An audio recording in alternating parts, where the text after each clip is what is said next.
Bienvenidos al podcast de la comunidad Avanzamos, donde conoceremos a los integrantes e invitados de esta comunidad de negocios.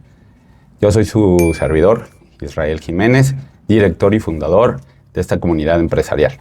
El día de hoy tengo el gusto y el placer de tener a una gran mujer, gran amiga, gran compañera, gran persona, pero sobre todo una excelente artista con 32 años de trayectoria que logra transformar el barro, el cobre, el bronce, la arcilla en emociones y en unas obras de arte. Es un placer para mí tener invitada y darle la bienvenida a la escultora Linda Topete. Gracias, muchas gracias a toda la comunidad de Avanzamos. Es un placer y un gusto estar aquí platicando contigo. Muy bien, Linda. Pues vamos iniciando. ¿Quién es Linda Topete? Bueno, creo que ante todo artista, humana. Okay. Yo creo que el arte llegó a mí desde que tengo recuerdos de infancia. Soy de aquí de la ciudad de Guadalajara, toda mi familia lo es también. Y como que en la familia siempre ha habido artistas, de una forma o de otra, o hay bailarines, o hay músicos, o hay actores, o hay cantantes, pero no había ningún escultor. Y curiosamente es lo que a mí me llamaba más la atención.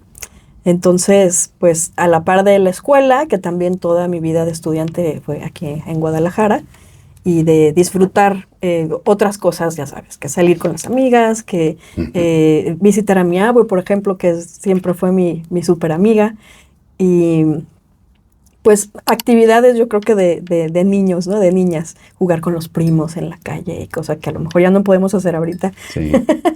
Ya no se pueden salir en la bici solitos los niños, pero todavía me tocó y lo disfruté mucho. A la par de eso era como encontrar los ratitos para hacer algo de arte. O me ponía a dibujar, o me ponía a tratar de copiar una figurita con plastilina, algo. Siempre lo tenía ahí. Ok. Y aparte de esto, situación del arte, ¿estudiaste alguna licenciatura, alguna carrera? Sí, estudié desarrollo de micro y pequeña empresa. Okay. Que creo yo que fue una buena decisión porque a pesar de que lo mío son las artes, es una habilidad y conocimiento que definitivamente es útil en la vida. Entonces, sí, creo que fue muy buena decisión combinar ambos estudios a la vez. Okay. Por ahí dijo un pajarito que en su momento estudiaste canto y ya te escuché cantar y cantas muy bien. Pero también que estudiaste actuación y en su momento hasta actuaste en algunas películas, ¿no? Sí, sí, que por también. allí todavía está una película ahí en Claro Video. En Claro Video todavía hay una, si lo puedes creer, después de 25 años, una película que tuvo mucho éxito, mucha gente la vio, tanto aquí en México como en Estados Unidos, entonces sigue ahí en la cartelera de Claro Video. Estuve en 4 producciones. Okay. Estuve en algunos videos musicales también, ya sabes, como La Chica Guapa, con el que canta banda, así. Mira lo que no conocíamos de ti. Precisamente sí, para esto es... Y bueno, la canción también, estudié en la escuela en los talleres de música clásica de la UDG, okay. Estudié canto clásico. Entonces, pues siempre ha sido como esa parte, ¿no? De bailar, de cantar, de actuar, de expresarme de alguna manera a través del arte. Ok. Cantas, actúas, ¿y en qué momento decidiste o qué te motivó para hacer esculturas? Pues mira, yo creo que ya empezar seriamente en esto fue un día durante las fiestas de octubre, fuera del Teatro Degollado, en esa plaza, sí. Se reúnen maestros labradores en cantera. Okay. Entonces, cada año desde chica me gustaba ir a ver. Ese año en particular, estaba estudiando mi último año de la prepa, fui con una tía a ver las obras de arte y estábamos viendo a los maestros trabajar ahí en vivo porque también participan en un concurso y tienen todo el mes de octubre para estar trabajando ahí. Entonces, ellos trabajando, nosotros dando la vuelta, viendo todo, y vemos una piedra que se llama Piedra del Pueblo y preguntamos qué era, porque esa no tenía forma ni nada, ¿no? Solo un letrero, Piedra del Pueblo. Y preguntamos para qué era y ya nos dijeron que era para que la gente intentara hacer el trabajo y de alguna manera pudiera pues apreciar lo difícil que es darle forma a una piedra. Entonces pedimos las herramientas, nos la prestaron, comenzamos pues a trazar un poquito y a tratar de hacer formas. El maestro cantero, que él es Juan Pablo Salas, él pues es un maestro con mucha historia en la ciudad por sus labores en el Teatro Degollado, en los Arcos de Zapopan, en diferentes edificios públicos muy famosos. Él nos guió para que pudiéramos estar ahí las dos trabajando. Pues bueno, nos quedamos ahí desde las 11 de la mañana, más o menos, hasta las 11 de la noche. Se nos olvidó todo. Se nos olvidó comer, se nos olvidó descansar. Era como tal la pasión y el gusto que no querías dejar de hacerlo, no querías soltar. Y pues ahí me quedé. Ya en la noche, el maestro se había quedado más tarde porque ellos se iban a las 7, 8 de la noche, él se quedó ahí. Pues nos ofreció que si queríamos aprender. Y nos ofreció un espacio como sus aprendices en el taller. Y de ahí comenzó ya todo más seriamente. Ok. ¿Hubo alguien que te impulsara en tus inicios? Por ejemplo, hay ocasiones que es el abuelo, la abuela, el papá, un amigo, alguien que cree en ti, ¿no? Porque normalmente dedicarse al arte y en México es complicado, ¿no? Sí. y más que te apoyen. Entonces, ¿hubo alguien que en ese sentido te Pues, mira, primero creo que está la contraparte, que es el papá, que obviamente pensando en el futuro de sus hijos, ¿no? ¿Y cómo vas a vivir del arte? No se puede. Entonces, eso no pudo faltar, obviamente. Sí. Ahí el acuerdo fue que yo estudiara esta carrera administrativa y en las tardes poderme ir a jugar, como él decía, con mi cantera, ¿no? Ahí en ese punto de la vida creo que el apoyo de mi tía fue fundamental. Porque como ella también estaba yendo a los talleres, era una manera de que a mí me dieran permiso de ir. Okay. Entonces, ella era como, sí puedes, y vamos a hacerlo, y hay que hacerlo. Ella también es artista plástica, evidentemente. Y tiempo pasado, ya eran aproximadamente 2 años, recuerdo que me invitaron a exponer en el Exconvento del Carmen, fue mi primera exposición. Entonces, me acuerdo que había que entregar la pieza, era una pintura, tenía un marco con relieves, y yo no terminaba, eran las 11 de la noche, 12 de la noche, y no podía terminar. Y mi mamá, que siempre tuvo una habilidad impresionante para cualquier actividad con manual, para pintar, para coser, para tejer, para hacer un montón de cosas. Mamá, me tienes que ayudar, por favor, no puedo. Se me va a ir el tiempo y no vamos a terminar. Entonces le expliqué lo que necesitaba y mi mamá se puso a trabajar. Me acuerdo que estábamos así en la lavadora, pusimos un plástico, nos pusimos a trabajar ahí porque no había dónde, nada, ¿no? Finalmente terminamos y se entregó al día siguiente y yo creo que a mi mamá le quedó la cosquillita. Ya después de eso fuimos a vacacionar, vacaciones de familia en la playa. Mi mamá empieza a jugar en la arena, ve que tiene habilidad y ahí en ese momento le cae a ella el 20. Entonces se integró y nos hicimos un equipo. La verdad es que ha sido fantástico porque yo de alguna manera empecé un poquito sola, pero después ella básicamente dejó todo por tomar también esta carrera. Entonces hicimos buena mancuerna. Sí, saludos a Lucy, Sí. a Lucy, tu mamá, Lucy Topete, que también es escultora y que mucha gente desconoce que, aquí lo acabas de decir, que tú fuiste la que le inspiraste y motivaste para que ella también se viniera a esta parte del arte, porque ella tenía, creo, una fábrica, ¿no? Sí, tenía una fábrica de ropa quirúrgica y de uniformes empresariales. Ajá, y tú empezaste primero con Yo puse el desorden. Y de ahí ella se dio cuenta que también tenía esta vocación, cierra la fábrica y vámonos Sí. pues a disfrutar del arte. Sí, de lleno. ¿No? Bueno, y qué bueno que ya son un equipo, ¿no? Sí. Ok. ¿Qué ha sido lo más difícil para ti de dedicarte y sobre todo de tener una carrera ya de 32 años y de mantenerla durante tantos años? Creo que con el mayor reto que me he topado es con la falta de credibilidad. Okay. Ha sido muy común que por el hecho de ser mujer, y no lo digo de una manera sexista, ¿no? Lo digo de una manera práctica, porque el trabajo de la escultura es manualmente pesado, físicamente pesado, exige mucho. Por ejemplo, el trabajo en cantera, bueno, hay que mover tremendas piedras de un lado para otro para trabajar. Entonces, trabaja en otros materiales, yeso, bronce, son materiales pesados, son materiales sucios, son materiales tóxicos. Entonces, es mucho más normal que los escultores sean hombres, por la practicidad de la carrera, y que las mujeres sean pintoras. Y aquí, bueno, rompimos con ese paradigma y empezamos a hacer escultura. Y también por el hecho de ser jovencita, porque tenía a lo mejor 22 años cuando me soltaron el primer trabajo ya más serio, y era difícil como convencer a la gente de que podía hacer las cosas y de que sí era yo la que lo estaba haciendo, y a lo mejor no iba yo con un escultor varón a que hiciera las cosas, ¿no? Entonces ha sido como una constante esa, como dar ese brinquito de que crean que auténticamente, aunque no soy grande y fuerte y varonil, también puedo hacer las cosas. Acabas de decir y comentaste, y vamos aprovechando, ¿cuál fue tu primer trabajo que hiciste? Acabas de decir que a los 22 años hiciste tu primer trabajo, ya así como formal o en forma, ¿no? Que te encargaron. Sí, como ya trabajaba tridimensionalmente, y mi carrera ya como estudiante formal, aprendiz, fue tridimensional.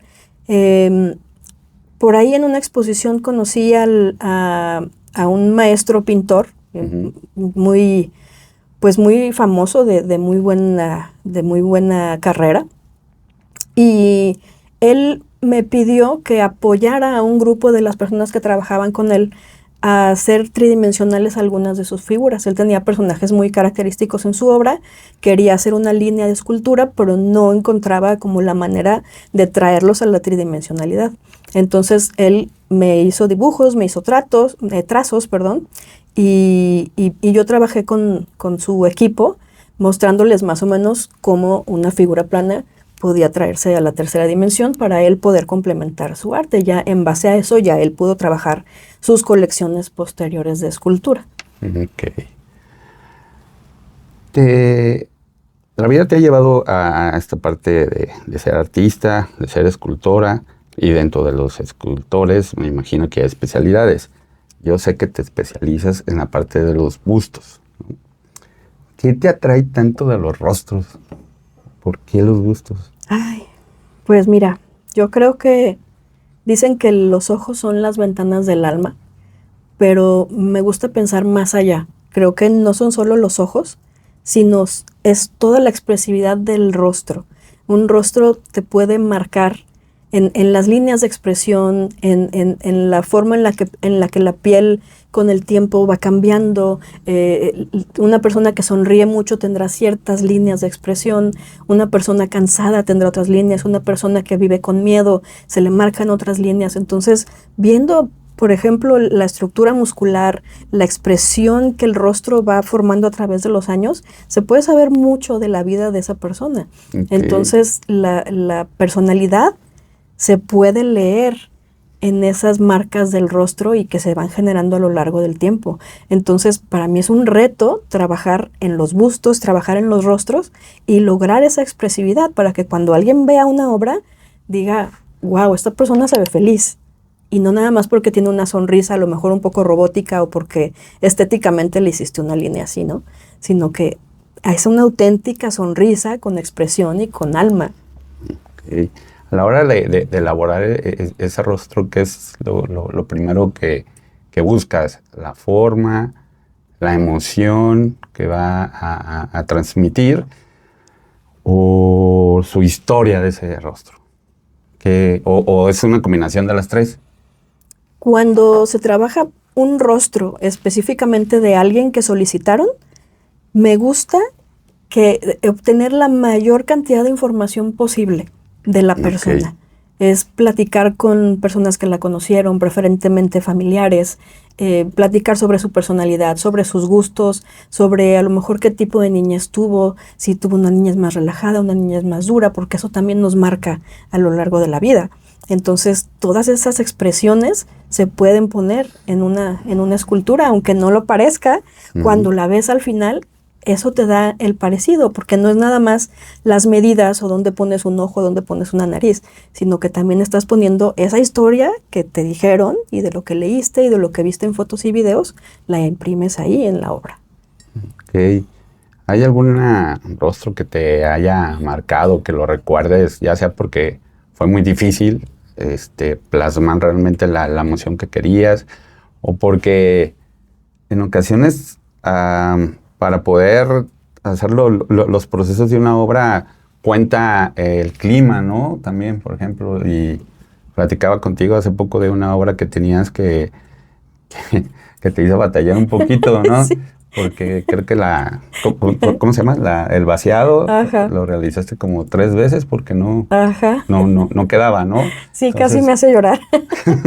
entonces, ¿ha pasado con alguna obra que has tenido? Y platícanos, aquí aprovechando un poquito del proceso, muy breve, de lo que, por ejemplo, ahorita que hablamos del vaciado, o me imagino que primero es el molde, etcétera. Entonces, para tener un poquito de contexto, el proceso es para hacer una escultura.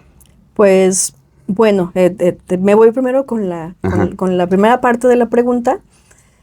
Creo que una obra que me marcó mucho es un busto de María Sabina, porque siempre me llamaba la atención, de repente veía su imagen y decía yo, ay, qué padre que una chamana oaxaqueña haya sido conocida por todo el mundo, y era todo lo que yo sabía. Uh-huh. Me llamó la atención y dije, estaría muy padre hacer su busto, precisamente porque me llamó la atención todas las líneas de expresión en el rostro. Es un rostro muy marcado y que dice mucho. Dije, este es un reto, es interesante hacerla, la voy a hacer. Pero para hacerla también me obligué a aprender sobre ella, a aprender sobre su vida. Busqué libros, los conseguí, fue libros de lo más que había de su historia, no había historia de su infancia y de su juventud, muy poquito. A partir de leer eso, me topo también con Jacobo Grinberg, empiezo a meterme, bueno, fue como un hoyo de conejo de Alicia en el País de las Maravillas. Cuando ya estaba haciendo el busto, todo eso que había aprendido, todo lo que había visto, ya me había traído una energía tan diferente que a partir de ahí mi obra cambió. Todo el contexto de mi obra y toda la energía y toda la emoción que transmito en una obra cambió por completo a partir de esa pieza y de toda la lectura que tuve que absorber para poder hacerla. Ok, entonces digamos que esa obra fue la Sí. que te marcó para Sí. bien, para Sí, crecer claro, como artista. por supuesto. Y no nada más como artista, para crecer como persona, porque, wow, hay mucha información ahí. Entonces, definitivamente es una pieza que marcó un antes y un después como persona y como artista.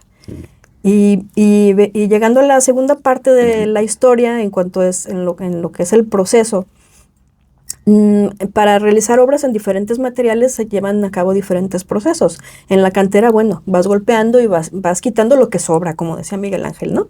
La obra ya está, quitas lo que sobra. Pero no es tan sencillo como suena, por supuesto.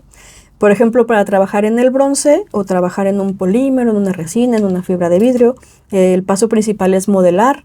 La pieza se puede modelar en un material blando, que sea arcilla, que sea plastilina, plastilina de escultor, por ejemplo, algo que sea blando. Una vez que está terminada la pieza, hay que realizarle moldes rígidos. Esos moldes quedan más o menos como el molde de un pastel o el molde de una gelatina, en el que se ve la pieza, pero al revés, así como en negativo. Y ya en ese molde ya se vacía el material en el que finalmente va a quedar un polímero o una cera, por ejemplo, en caso de bronce, porque el bronce se tiene que vaciar en una cera y tiene un segundo proceso de moldeado y un segundo proceso de vaciado, de pulido, de todo. Es un proceso mucho más largo, ¿no? Por eso también, además del costo del material, también los precios de una escultura o de una obra en bronce son elevados porque el proceso es largo.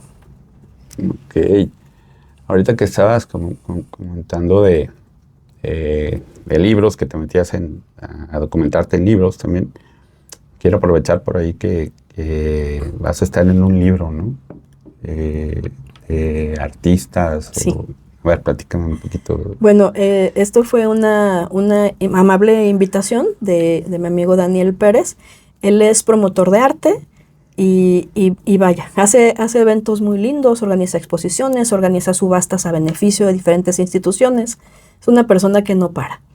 Entonces él tuvo esta idea que me parece fantástica de documentar los artistas contemporáneos en Jalisco. Se buscó obviamente ayuda del gobierno para que esto se llevara a cabo. Hasta el momento las cosas van lentas, ya sabemos que se pueden ir lentas por ahí, pero él está ya haciéndolo con iniciativa privada. Entonces el proyecto por fin se logró, se presenta ya en unas semanas y pues fui invitada para la primera edición, que son 100 artistas contemporáneos de Jalisco. Wow. Felicidades. Gracias. Felicidades. Creo que también ahí está tu también, sí. También tu mamá, ¿verdad? Sí, también. Okay.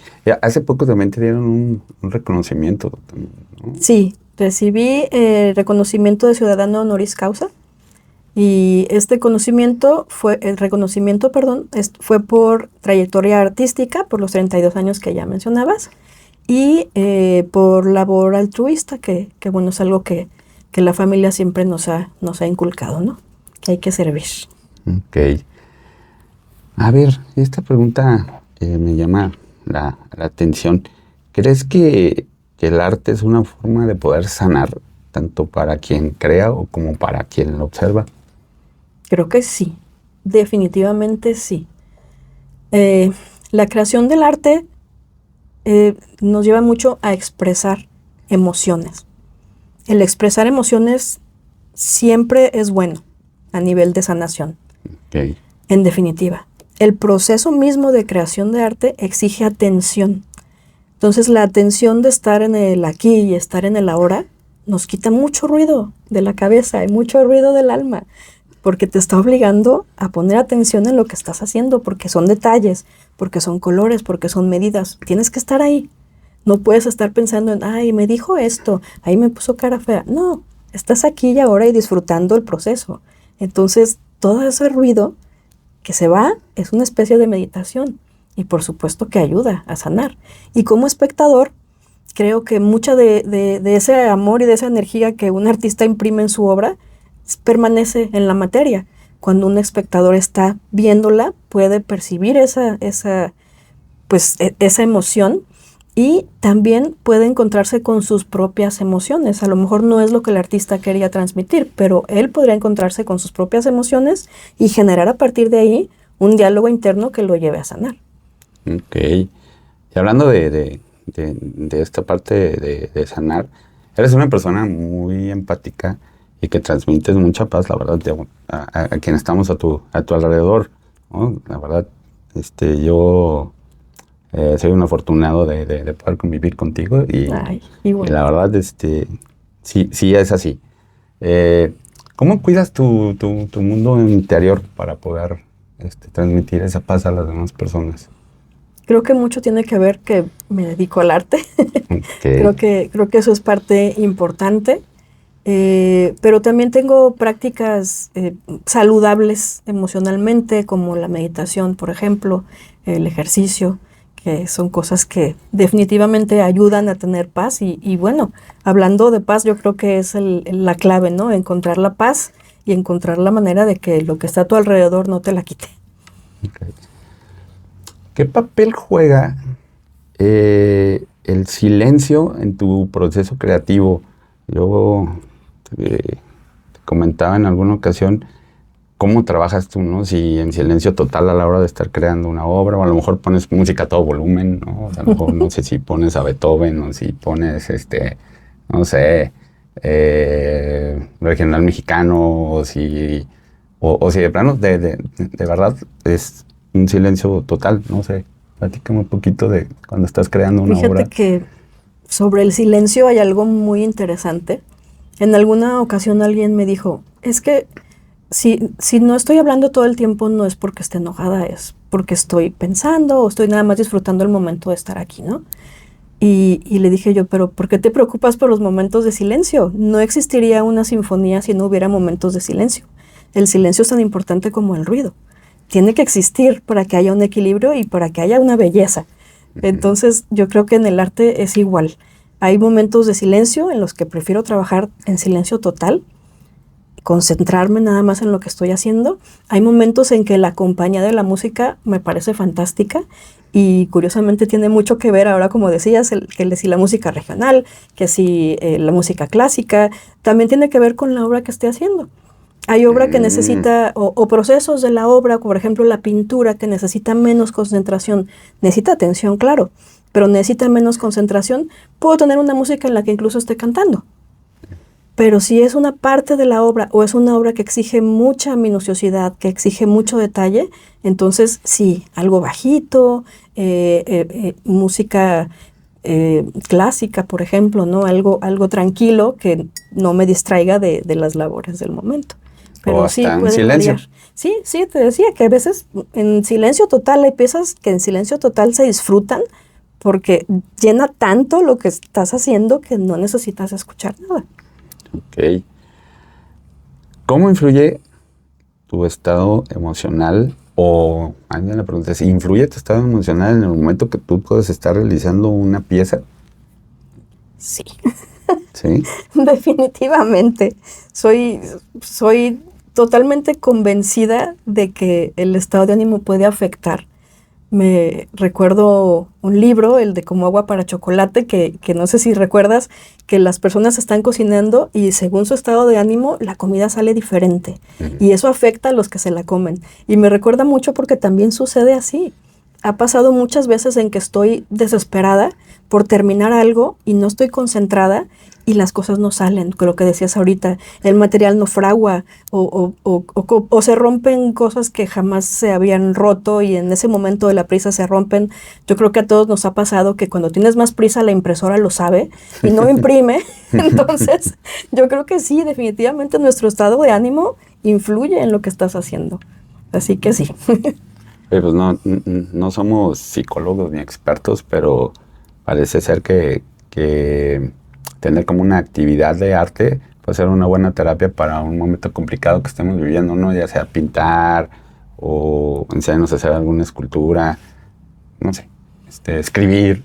Sí, sí, yo pienso que cualquier práctica artística o práctica manual de minuciosidad, por ejemplo, el tejido, se ha mencionado mucho últimamente que el tejido incluso son mantras, porque son conteos repetitivos. Entonces es una especie de mantra, una especie de meditación. Así que creo que cualquier práctica artística o de artesanía, de práctica manual, definitivamente puede influir. Hablando de tejido, platícanos un poquito de esta parte que estás como en una fundación, asociación. Sí, sí. Bueno, formo parte de la Sociedad del Tejido. Somos un grupo de mujeres que nos reunimos primero a cotorrear como amigas. Surge esta idea de ponernos a tejer para buscar ayudar a otras personas, ¿no? Nos dimos cuenta de que tejíamos básicamente en invierno y en invierno cubríamos algunas necesidades, pero pues el resto del año, ¿qué excusa? ¿Con qué excusa nos juntamos, no? Además del cotorreo, pues queríamos hacer algo útil. Así que por ahí una chica hizo la sugerencia de que trabajáramos con una agrupación que se llama Knitted Knockers, que está en Estados Unidos, y ellos lo que hacen es tejer prótesis para pacientes que por una mastectomía las necesitan, y a veces por salud, a veces por la calidad de la piel después de una cirugía, a veces por economía, por comodidad, no pueden usar otro tipo de prótesis. La prótesis tejida con esos patrones de Knitted Knockers son perfectas, porque no pesan, porque tienen algodón, porque no lastiman la piel y no son costosas. Nosotros las obsequiamos, tenemos algunos benefactores, porque tenemos ya con este grupo 8 años. Entonces hay gente que ayuda con material para que nosotros podamos seguir aportando de forma gratuita estas prótesis. Ay, qué padre, qué bonita actividad. Y divertida. A ver, regresamos un poco a lo de los bustos para que tengan conocimiento las personas que nos están viendo, escuchando, o las dos.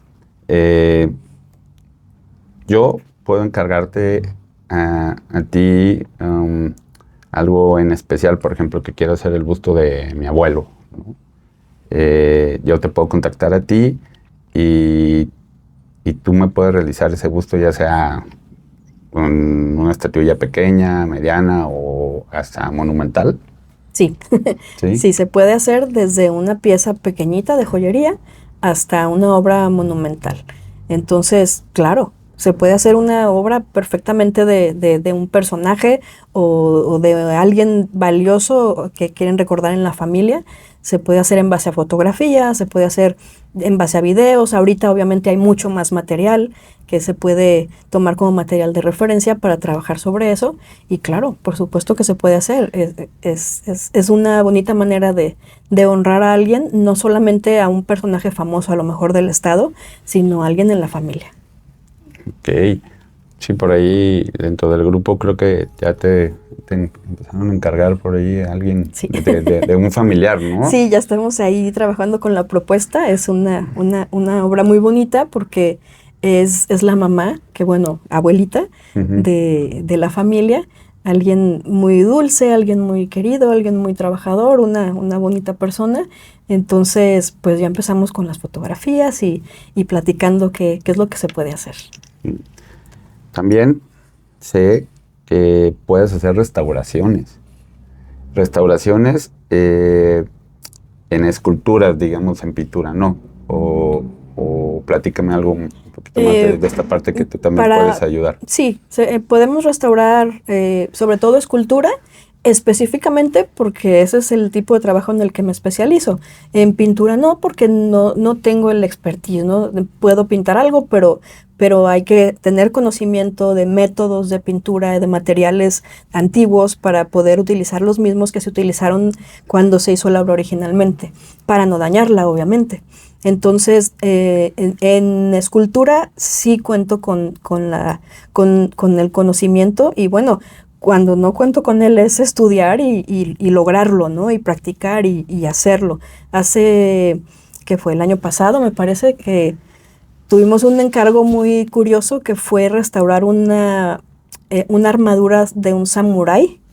Eh, es una armadura que tiene más de 1000 años y se empezó a desbaratar, entonces hubo que hacer muchos estudios de qué materiales se utilizaron, cómo se cosía, cómo se pegaba, cómo se hacía todo para poder restaurarlo y que quedara pues digno de un museo, ¿no? Que quedara como en la pieza original. Entonces sí, definitivamente se puede restaurar. Wow, qué padre trabajo. Sí, Imagínate tener muy una bueno. pieza con esa historia. Sí. Sí, yo creo que ya el valor monetario está ya más allá del valor Sí, histórico porque es imposible evaluar algo así. sé que eres una persona que tiene muy bonitos valores y que te gusta servir, ¿no? Eh, ¿Cómo puedes servir desde el arte? ¿Por qué te lo pregunto? Porque sé que haces bastante labor altruista, por medio de que tú donas en ocasiones parte de tus esculturas para que se puedan subastar, ¿no? Sí, tenemos en el medio del arte varios conocidos, entre ellos Daniel, por ejemplo, que te lo mencioné hace ratito, Ujú. que organizan subastas y organizan exposiciones, organizan ventas de obras de arte para el beneficio de diferentes instituciones. Cuando es posible, lo que hacemos es eso, por ejemplo, donar para esas subastas. Cuando son casos, por ejemplo, de premiaciones en las que están premiando a benefactores de alguna fundación, pues también apoyamos con los galardones, por ejemplo, al costo nada más del material para que ellos puedan seguir generando más. Eh, por ejemplo, también, y creo que debe ser una de mis partes favoritas pues de aportar a la comunidad a través del arte, y es dar clases de arte a niños, que pareciera sencillo, pero es importante. Es muy importante porque los niños adquieren más confianza en sí mismos cuando son capaces de hacer algo.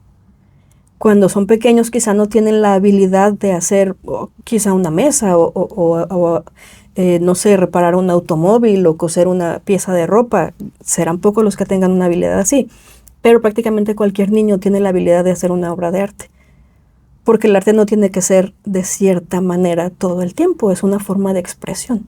Entonces, apoyar a niños y enseñarles a utilizar materiales artísticos para que ellos puedan expresarse es una forma muy bonita de contribuir a la salud mental, de contribuir a la autoestima de los niños y a su seguridad. Y se nota. He visto niños así muy calladitos que llegan y enseñan la hojita así como que no quieren que la veas, y para el tercer dibujo ya están orgullosos de mostrárselo a todos y de platicar lo que hicieron. Entonces cambia, definitivamente son cosas que cambian poquito, pero es un granito de arena. Y es sembrar la semilla en las nuevas generaciones, ¿no? Sí. De lo importante que es esta parte artística. Y que bueno, poderla practicar también es bonito, y aunque tengamos todo en contra en este país, pues, en ese sentido de que no hay esa cultura, digamos, pues del arte, ¿no? De pagar realmente lo que cuesta las obras, o cómo te ha ido a ti en ese aspecto, por cierto. Bueno, yo creo que la manera principal de los ingresos son sobre obra que se solicita. Okay. No tanto la obra de galería. La obra de galería me ha servido mucho como currículum, como estar presente, como tener una marca, ¿no? Que se sigue escuchando y que se sigue moviendo. Eso le da valor curricular, le da credibilidad, lo que te platicaba hace ratito, de que aparecer en diferentes eventos y exposiciones le da credibilidad al artista y también a la obra. Entonces, a partir de ahí, ya es que surgen los clientes que dicen, bueno, quiero algo esto, quiero algo así, quiero algo así, y esa es la forma en la que trabajo. Así que de esa manera es como genero los ingresos, ¿no? Ok. En una plática que nos diste a algunos compañeros, nos dabas 3 tips para poder contemplar el arte, admirar el arte sin tener ese conocimiento, ¿no? Porque sí, normalmente llegas y te paras en una exposición delante de una obra, ya sea pintura o escultura o, no sé, algún gráfico, y pues te quedas así como, híjole, pues, ¿cómo lo interpreto? O qué emoción tengo que sentir, no sé. Entonces, platícanos un poquito de esta parte. Sí, les platicaba esto, que es cómo apreciar una obra de arte sin saber de arte. Que yo creo que es una habilidad muy buena, sobre todo social, porque genera conversaciones. Entonces, si estás parado frente a una obra de arte y no sabes si es buena o si es mala o qué opinar con otra persona, yo creo que estos 3 tips son bastante útiles. Y es el primero, hablar de lo que más te llamó la atención de la pieza. Cualquier obra de arte tiene un punto en el que te llamó más la atención. Y ahí comienzas, ¿no? Que me llamó más la atención esto porque a lo mejor tiene relación o me recordó a tal cosa que me sucedió, o a tal ropa que me gusta, o a tal canción, algo. Esa es como la primera manera de interactuar con otra persona con una obra de arte enfrente. La segunda es qué nos hace sentir. La primera vez que la vemos hay obras que nos traen tranquilidad, hay obras que nos generan miedo, por ejemplo, hay obras que nos generan tristeza, ya sea por el color o por la composición o por el contenido de la misma. Una música, por ejemplo, que también es obra de arte, hay música que te hace feliz, hay música que te pone triste, es lo mismo, ¿no? ¿Qué te está generando? ¿Qué es lo que te transmite cuando la ves? Eso como segundo tip. Y el tercer tip para apreciar una obra de arte sería pensar en qué es lo que el artista quiso transmitir. Una vez que ya tienes claro qué es lo que te transmitió a ti, entonces es interesante platicar qué es lo que tú crees que el artista quiso transmitir cuando hizo la obra de arte. Probablemente uno puede estar en lo correcto, probablemente no, pero no importa. Porque al final la obra te transmitió algo y ya nada más estás haciendo una conversación sobre qué es lo que el artista probablemente quería decir. Después de esto ya es cuando se recomienda ver la ficha, porque en la ficha a veces el título o a veces algunos artistas ponen alguna descripción de la obra y eso ya te está de alguna manera condicionando a que pienses algo de la obra en específico. No te da oportunidad de verlo por ti mismo o de sentir por ti mismo lo que la obra te da. Entonces es recomendable primero observar, sentir y pensar lo que el artista quiso transmitir y ya después ver la ficha. Pues muchas gracias, excelentes tips. Los vamos a aplicar en una próxima exposición, que por ahí también estás preparando una, ¿verdad? Para el próximo año. Sí, estoy preparando una exposición individual que es... son obras con un material que no había utilizado realmente antes, que es la arcilla normal con la que hacen macetas en Tonalá. De hecho, ahí en Tonalá lo conseguí. Y bueno, es el reto de poder lograr obras valiosas que transmitan con este material, que podría parecer frío, ¿no? Y esta obra pues es una retrospectiva de mi vida como artista, desde la niñez que me empezaba a llamar la atención hasta ahorita, ¿no? Entonces cada obra es como una etapa de la vida y cada obra tiene su propia historia. Va a estar muy padre, ¿no? Nos tienes que invitar. Oh, claro. Cuando creas una obra, ¿qué es lo que te gustaría que sintiera las personas en la primera impresión, digamos, en el primer momento que la ven? Cuando tú la creas, ¿qué es la primera emoción que te gustaría que...? En general, disfruto que la gente le guste, que sienta algo bonito, que sienta algo cálido, que le traiga un recuerdo de un momento agradable, que le traiga, no sé, una sonrisa, un sentimiento de calidez en el corazón. Eso me gusta transmitirlo, algo como tranquilidad y paz y alegría. Ok.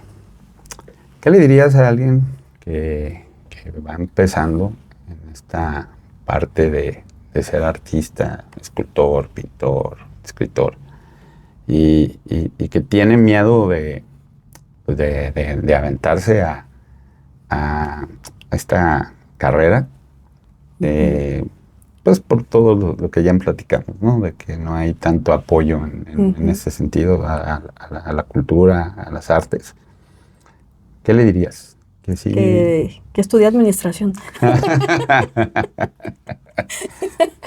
No. Bueno, sí, que estudie administración, pero a la par que estudia arte. Yo lo veo como algo muy útil, independientemente del final de uno como artista. Yo creo que sí es una carrera que sirve. Entonces, me parece que le diría que no, que digamos que no apueste todo a una sola cosa.